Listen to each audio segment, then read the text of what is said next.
Thank you, Chris. So good morning, everybody. Welcome. Thanks for coming, getting up so early. My name's Will Glazier, and I'm here on behalf of my colleague and co-author, Mayank Dhiman. He was unable to make it this week. Both Mayank and I work for a company called Stealth Security. We're based out of California. And what Stealth does is protect against account takeover attacks, fake account creation, all sorts of other fraud committed by bots. And so what we're going to talk about today is some data from our work at Stealth. We're sharing it courtesy of them.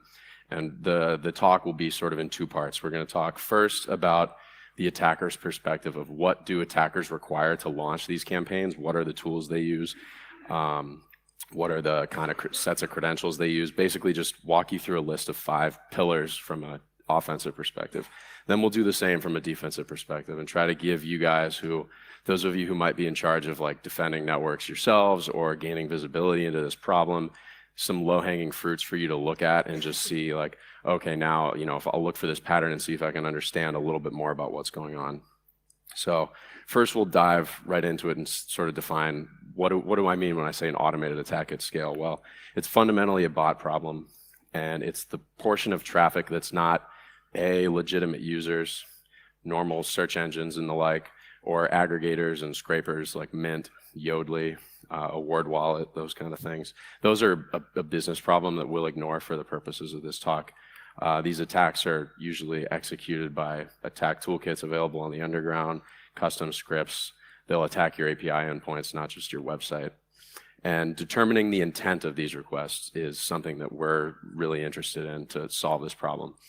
What is the intent of these attackers? Well, account takeover, one I already mentioned. Most of you here already probably know about the end goal of those campaigns. Fake account creation. The hot topic there is about bots on social media to amplify certain messages, but there's also cases like money laundering. You can create a bunch of fake accounts to route small amounts of payments through. We see PII and PHI theft because that data is typically more valuable for resale on the black market.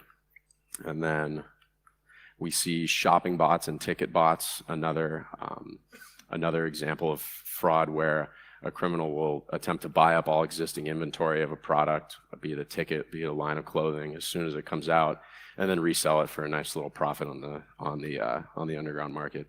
And this isn't necessarily a goal here, API abuse, but it's a common thread between all the above. They'll abuse your APIs to carry out all these attacks and to accomplish their goals. So first part of the talk here, we'll talk about the attacker's perspective, and I'll give you sort of what we call the 5 pillars of a credential exploitation attack. What do I need as an attacker to do this? So first, I need black market attack tools or a custom tool configured for a certain target. I need to scout my target a little bit and have a configuration. I need sets of stolen credentials as well, and I need the ability to rotate over many IP addresses and compute power. These two kind of go hand in hand. And finally, the ability to bypass any deployed solution. And by that, I mean, I need to be able to find a rate limit that sort of is operating on this site, or I need to be able to rotate past, whatever defenses these guys have in place. So first, we'll dive into the first one, and I'll give some examples of common attack toolkits and config files. This is just a short list of, the top one there, Sentry MBA is the most popular attack tool for these kind of attacks that we see. Another name that's typically used for these on the underground is called cracking. Maybe some of you are more familiar with that than calling these credential exploitation or credential stuffing. But here are other tools. Hydra, Medusa are some older ones. There's headless browsers like Phantom.js. There's command line tools like curl and wget. And then custom scripts that keep popping up that guys keep modifying, rewriting old things.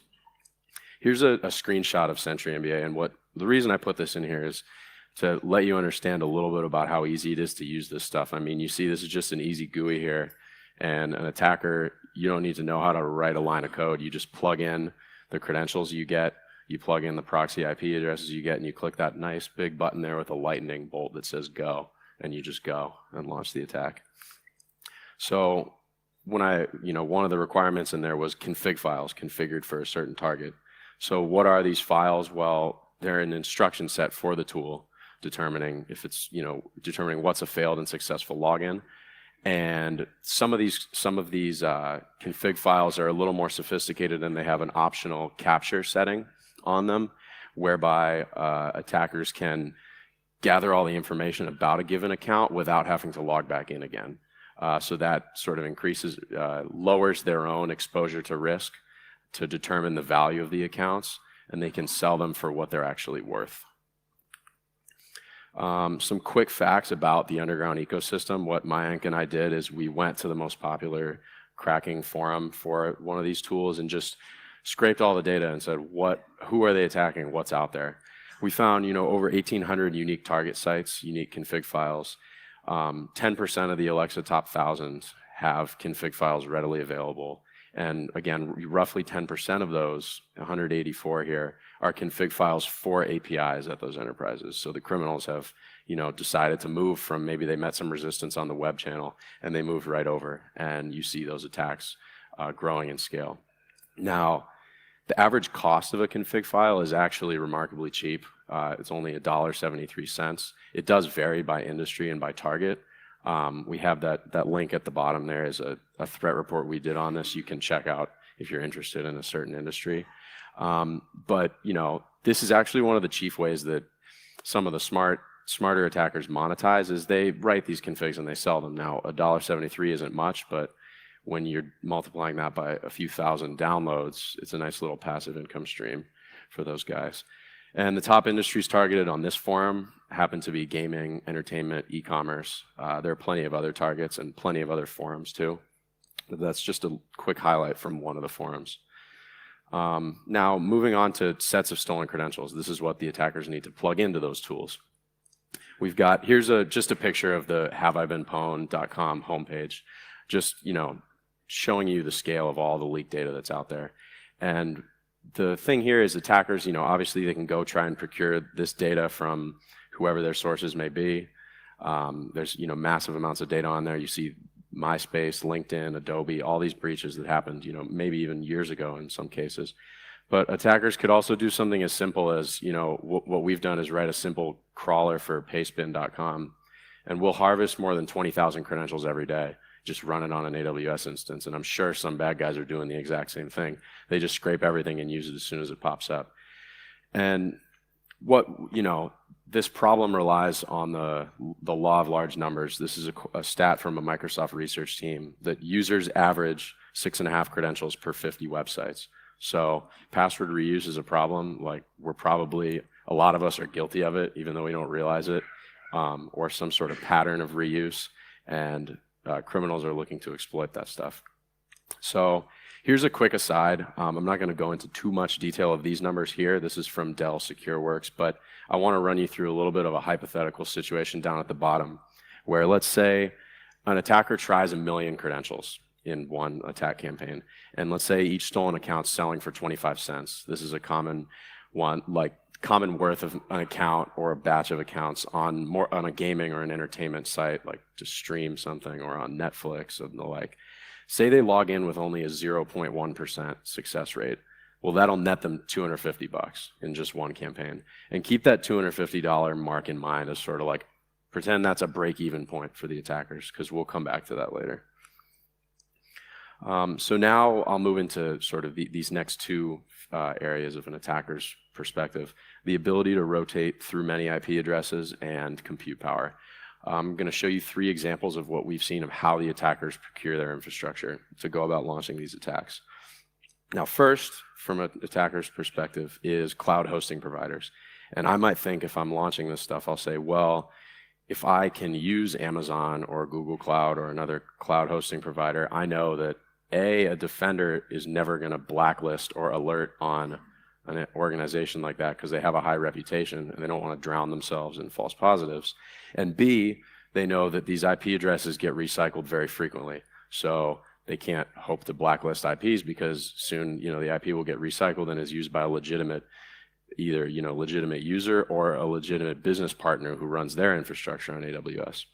So this chart here, I apologize, it's a little small, but it's basically showing you the volume. This is data into the month of September from a United States retailer, and it's just the volume of traffic from certain cloud hosting providers. The big spikes there are Quadranet, Chupa LLC and OVH hosting, and Linode as well.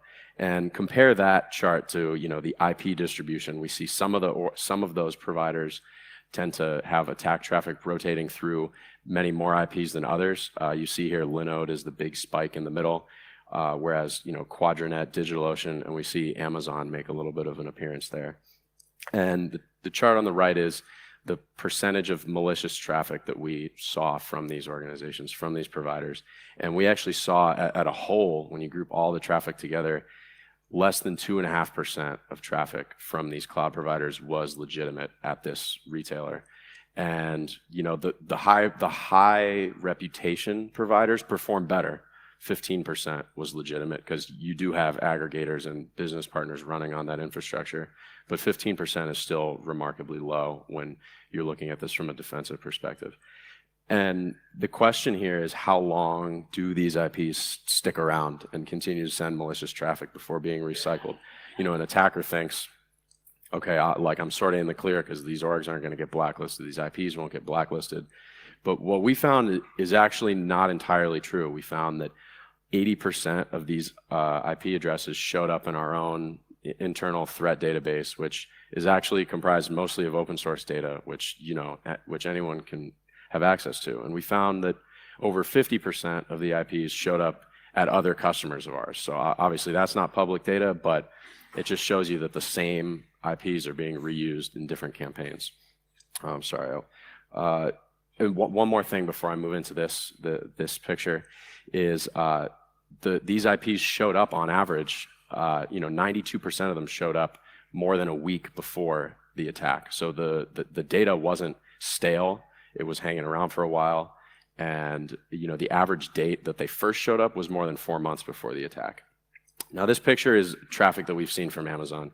You see, certain attack tool behaviors. In this case, I'm just highlighting some user agent strings, but you'll see different attack tool fingerprints. You'll see leaked credentials come up. This is all from Amazon, over 364 user agent strings that are associated with these attackers. Option two, so the first option for an attacker to gather infrastructure is that cloud providers. Second option here, we're going to talk a little bit about compromised devices and IoT botnets. This is data that we observed in December 2016 through, January 2017 at a financial institution. And what we did is we saw these IPs routing a bunch of attack traffic. We had a little bit of an idea of what tool they were using. We weren't entirely sure. And what we decided to do is just go to those IP addresses on the internet and go to the common ports and see what the hell turned up. And we saw a bunch of open home routers, in particular from Telmex, which is the residential provider in Mexico. We saw like 10 DVR camera systems. We saw some web servers. We even saw this like a SCADA system and some webcams. So devices of all sorts that were sitting out there open, and traffic was being routed through them. Now here's an example, a screenshot of one of the IPs we went to. The admin page, the whole thing just sitting wide open on port 8080. And an interesting thing here that I wanted to note was we went to the SSH logs of the page, and we could observe sort of a tug of war between attackers. We saw, a bunch of other third parties trying to brute force login into these routers so that they could commandeer it, take control of it, and use that IP space for either their own attacks or to resell to others. Here are other device examples, quick screenshots. I won't really go through these in too much detail, but we saw, the Intelbras camera system. That's I think a provider in Brazil, and we saw a bunch of routers that were the default login password accessible right there of different versions and different types. Now the third option is, this is sort of the most interesting and maybe the most unique, and we struggled what to call it, and we called it an artificially geo-distributed proxy farm, and our little term is the AWS for bad guys. And you might be thinking, what the hell is this old guy doing on the screen here, Levi Strauss? Well, shameless plug for our home of California, but in the gold, for those of you who know about the gold rush in the mid 1800s in California, there were, all the miners came west to try and strike it rich, and they're searching for riches, and they toil and trouble and work hard, to sit in the dirt basically and pan for little flakes of gold. Well, these guys often didn't strike it rich. The people who really struck it rich were the infrastructure providers, the guys who sold them food, who sold them shelter, who sold them the tools they needed, and the jeans that they wore. Levi's created, this is where he created his jean company. He didn't actually start making the jeans, I think, until like 1860s or 70s, but still, he created his little empire there. And so we're highlighting this because we basically have an infrastructure provider that we've found launching a lot of these attacks. Here are some of the orgs, ISPs, and ASNs that we observed. And I want to highlight for you the, a lot of this data here in green. The screenshot is sort of what we mapped out.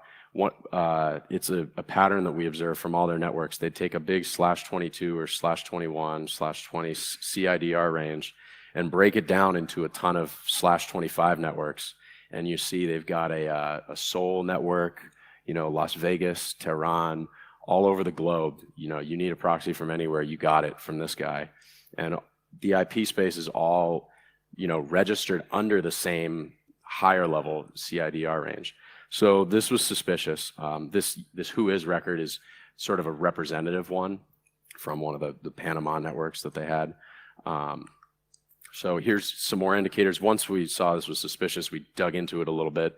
We saw this email address here on a lot of the Whois records, and we went to some forums and we saw someone using the same pseudonym as that email address, marketing, proxies, come buy my proxies at this site, buy.findproxy.org. Here's the hosting. This is the hosting history. Basically just rotates between Cloudflare and DigitalOcean for that domain, buy.findproxy.org. And we observed from these, these proxies and these networks, over 40,000 IP addresses from 61 different countries, 2% of login traffic at a US retailer for over 4 months. So this wasn't just one attacker executing these attacks. It was like, he'd resell to a person using attack tool A, attack tool B, attack tool C, and they just keep coming and don't really go away. Because he's the one raking in the money, selling this infrastructure to these people. Nearly 75% of traffic, this chart here is which country, according to third-party geolocation providers like MaxMind, that it came from. And the big bar over there is the United States. They're blending in with United States customers at a United States retailer. Makes perfect sense. That's what you'd want to do if you're an attacker. Thousands of accounts compromised every week. And the question is, was this traffic really coming from the United States? And the answer in most cases was no. It was about 70% of it coming from this one data center in Russia, and then the other 30%, there was an ASN in the United States that was hosting a lot of the traffic. So these graphs right here are a trace route experiment that we did. We take these networks of IPs and ping them from different locations around the globe. And just highlighting here, these are a bunch of cities in the United States that these networks claim to be from. And you see when the mean round trip time from Moscow here, you just go down the list.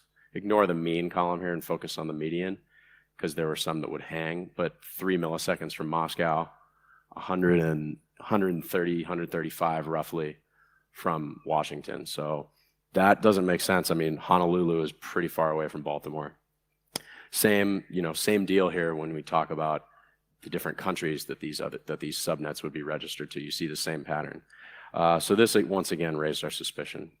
This picture is from the WonderNet. Like these are the actual mean round trip times when you just ping things like any normal IP address, and that 150 or 135, 140 value. I think Chicago, Moscow to Chicago.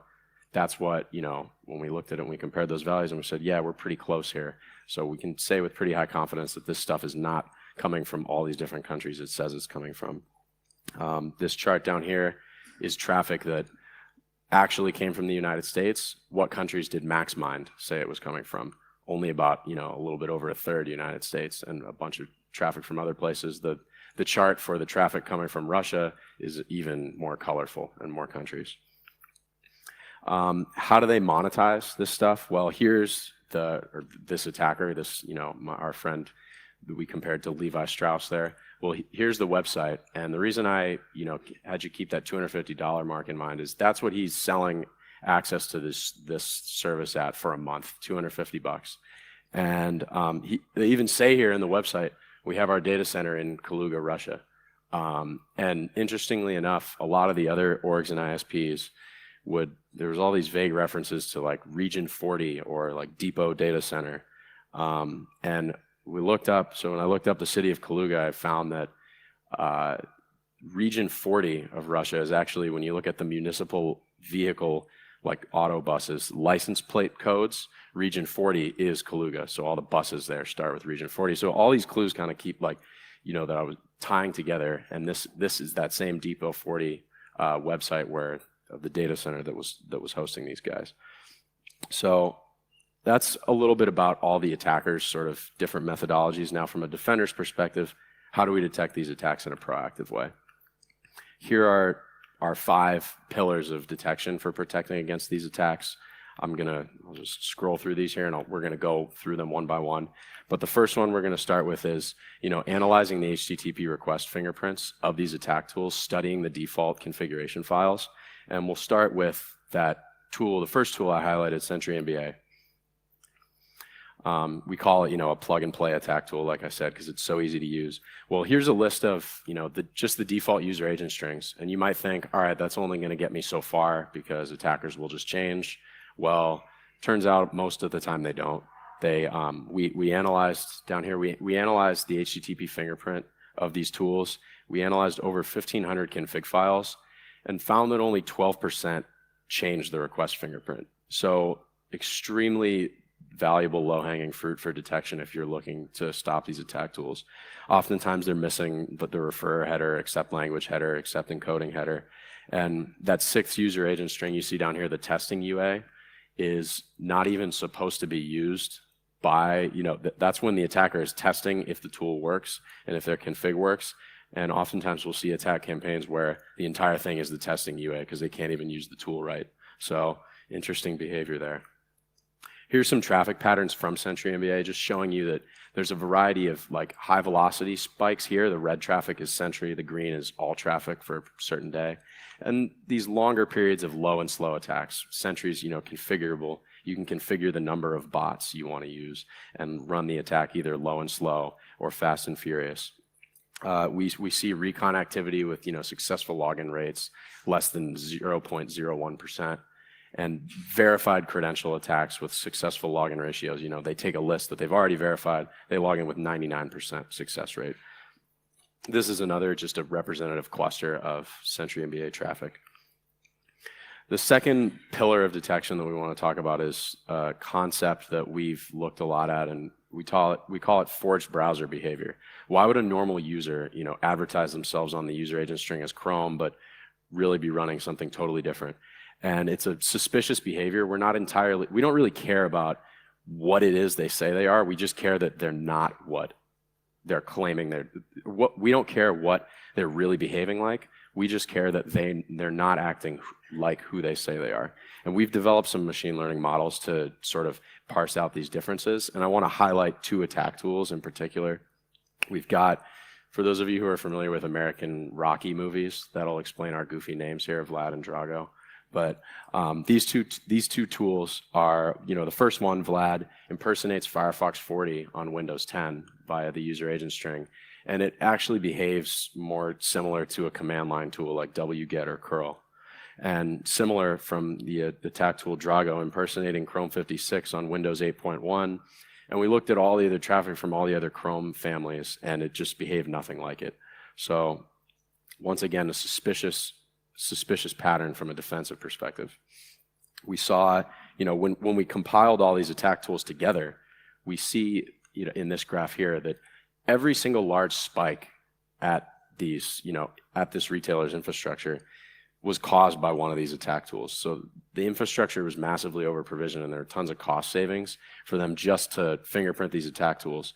And they're coming from thousands of different IPs, thousands of different orgs, hundreds of countries, all in one day. And no single ISP or org is responsible for more than 3.5% of these tools' traffic. So from a detection perspective, you're going to need to go beyond playing whack-a-mole a little bit. The third pillar of detection we talk about is a threat intelligence component designed to go after those resources that, the stolen credentials that attackers are going to use, or the infrastructure that we already talked about. And I want to just highlight some traffic patterns as far as stolen credentials are concerned. Top breaches observed per attack tool. In that Sentry MBA attack tool, we observed that 23% of the credentials used were coming from the MySpace breach, 19% from Adobe, and 17% from LinkedIn.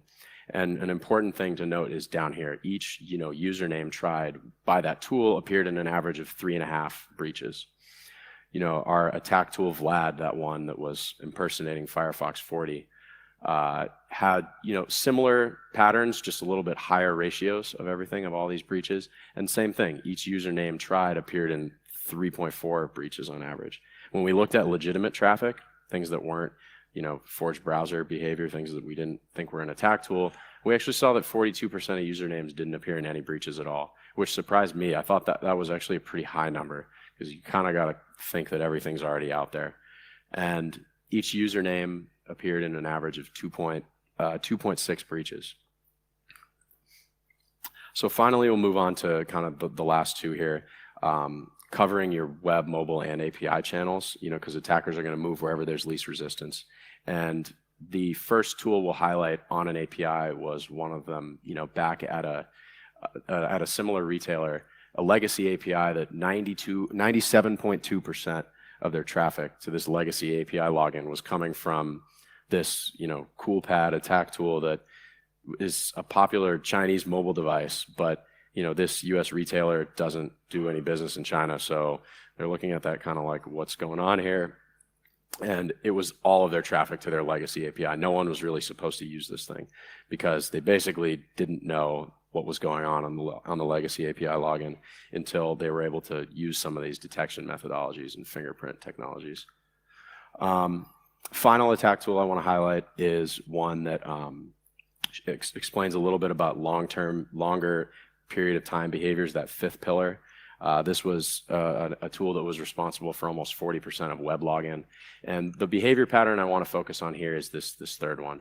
An average of, over an extended period of time, exactly one login request per unique username over a sustained period of time. That would mean that, if all of us went to our bank account right now and tried to log in, that every single person in this room would remember their password and username on the very first attempt and log in, which is highly unlikely. Or those of you who fail in the room will just leave. Like, you came to the account with a purpose of logging in, so you're not going to just leave. Legitimate traffic tends to see a pattern of more like 1.15 to 1.3 login requests per unique username, which would mean, about 20% of us in the room would either forget our password and try again, or forget our password a few times and just hit reset password. This tool also, showed traffic from 210 different countries with the same accept language value always, and even though that's typically a default value, us Americans are not generally good with other languages, so you would think that we would see some change here in these values. Conclusions and takeaways. Easy to use attack tools have made these barriers to entry lower than ever before. These things, you don't even need to know how to write a line of code to execute these attacks. The sensitive data breaches, the infrastructure that the criminals gather, these are going to continue. And defenders, one thing you can do is to try and pursue this data for preventative measures. Gather, you saw that slide earlier about which credentials appear most frequently with which attack tools. If you can find a way to gather that data, you can use that for good purposes of flagging those accounts. And researching and fingerprinting these network characteristics of the tool will provide an effective first step. So things like, you find the default config of a tool, and you can just run it through Wireshark, run it through whatever infrastructure you have, and look at the default and assume that there are going to be plenty of attackers that won't change the default. So start there with the low-hanging fruit. And then final takeaway is that attackers are going to migrate. Defenders need visibility into their API traffic. So beware that these attacks will occur there plenty as well. So with that, That's all she wrote. Thank you very much. Mayank and my contact information is there, and hope you guys enjoy the rest of the conference. Thanks, Will.